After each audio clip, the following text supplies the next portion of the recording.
Hi అండి, నేను సల్మాని.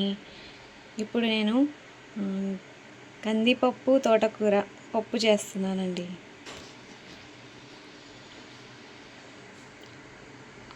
Wash చేసుకున్న కందిపప్పులో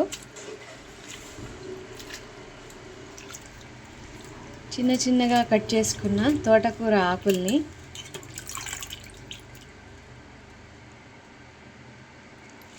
ఈ పప్పులో వేసుకొని, కడిగిన పప్పులో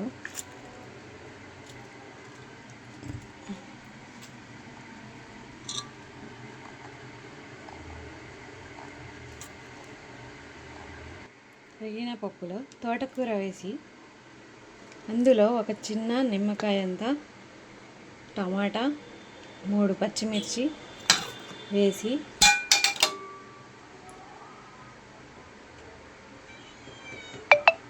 కొంచెం చిటికెడంతా పసుపు, కొంచెం 1/2 టీ స్పూన్ పసుపు వేసి, ఈ పసుపు వేసి దీంట్లో 2 గ్లాసుల వాటర్ వేసుకొని కుక్కర్లో వేసుకొని కుక్కర్కి మూత పెట్టేసి 2 విజిల్స్ వరకు ఉడికించాలండి. ఉడికిపోయిందండి. పప్పు 2 విజిల్స్కే బాగా ఉడికిపోయింది, చూసారా?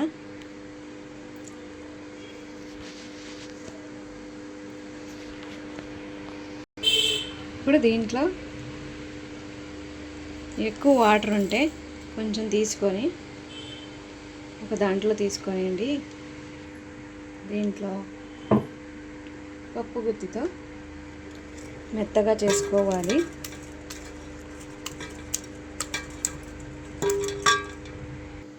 కొంచెం దీంట్లో ఉప్పు, తగినంత కారం, మీ రుచికి తగినంత కారం,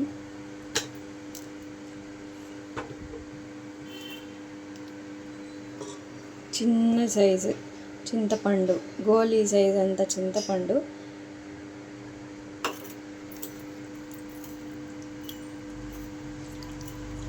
ఎక్కువగా పులుపు చేసుకోవద్దండి, బాగుండదు. కొంచెం లైట్గా టమాటా వేసాను కదా, కొంచెం అది కూడా పులుపుగా ఉంటుంది. ఇదంతా చూసి కలుపుకొని మళ్ళీ ఒకసారి 2 సార్లు రుబ్బుకోవాలండి. 2 సార్లు రుబ్బుకున్న తర్వాత ఇందాక మిగిల్చిన వాటర్ పెట్టాను కదండి సైడ్కు, ఆ వాటర్ ఈ పప్పులో వేసేసుకొని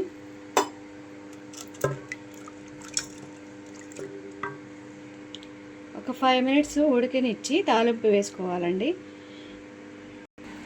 ఇలా కొంచెం మరిగిన తర్వాత అది మరుగుతుండగా తాలింపు వేసుకొని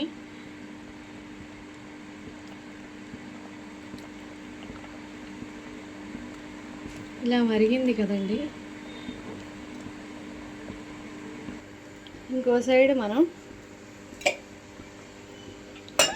స్టవ్ వెలిగించి పాన్ పెట్టుకొని తాలింపు వేసుకుందామండి.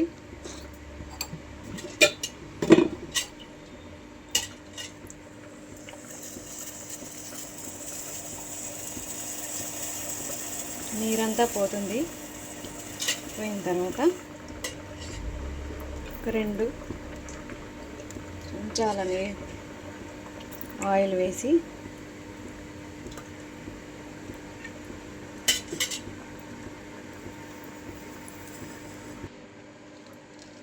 రెండు స్పూన్ల తాలింపులు వేసుకొని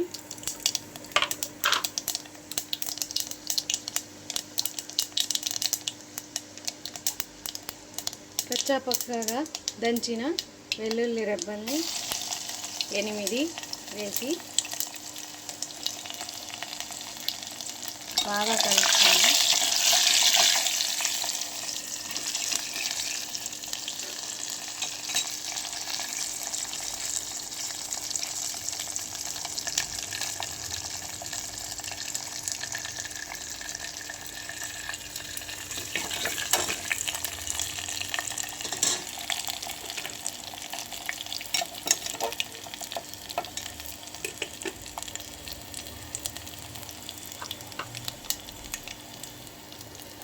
కొంచెం కరివేపాకుని వేసి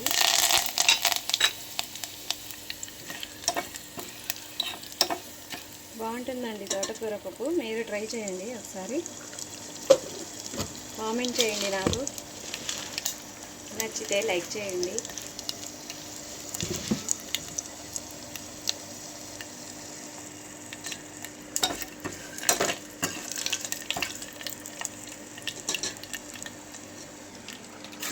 పప్పు ఉడికిపోయిందండి. కారం వాటర్ మళ్ళీ కలిపాం కదండి, అందుకే కొంచెం మరగనిస్తున్నాను. ఇలా మరగనిచ్చిన తర్వాత, ఇలా వచ్చిన తర్వాత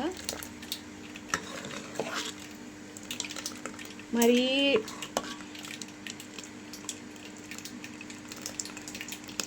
గట్టిగా కాకుండా ఇలా కొంచెం పల్చగా ఉంటే బాగుంటుందండి పప్పు.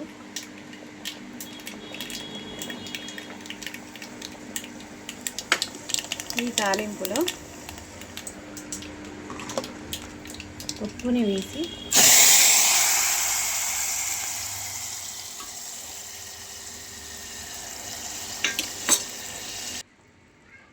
చూసారా అండి, తోటకూర పప్పు చాలా టేస్ట్గా ఉంటుంది. ఒకసారి మీరు ట్రై చేయండి. దీంట్లో ఏ ఫ్రై అయినా కొంచెం బాగుంటుంది. ట్రై చేసి చెప్పండి, కామెంట్లో పెట్టండి. ప్లీజ్ అండి, సబ్స్క్రైబ్ చేసుకోండి.